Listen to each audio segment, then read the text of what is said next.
prinsip pengembangan kurikulum.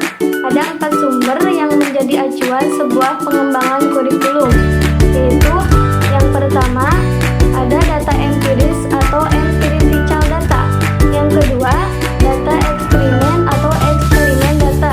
Yang ketiga, kebiasaan yang hidup di masyarakat atau Falconer of Curriculum. Yang keempat, akal sehat atau common sense. Nah, yang pertama ada data empiris. Apa itu data empiris?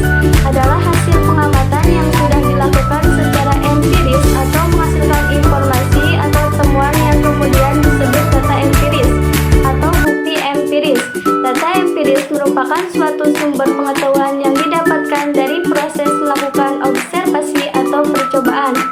Nah, yang kedua, data eksperimen.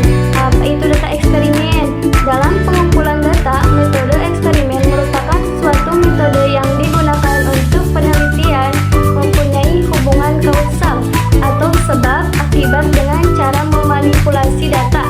Yang ketiga, kebiasaan yang hidup di masyarakat. Kebiasaan adalah tindakan pola tingkah laku yang tetap ajeng, lazim, normal, atau pergaulan hidup tertentu. Perilaku yang tetap dan ajeng mengandung arti perilaku manusia yang terus diulang. Nah, yang terakhir, yang keempat, ada akal sehat atau disebut juga akal budi. Bisa juga nalar wajah atau nalar umur, adalah penilaian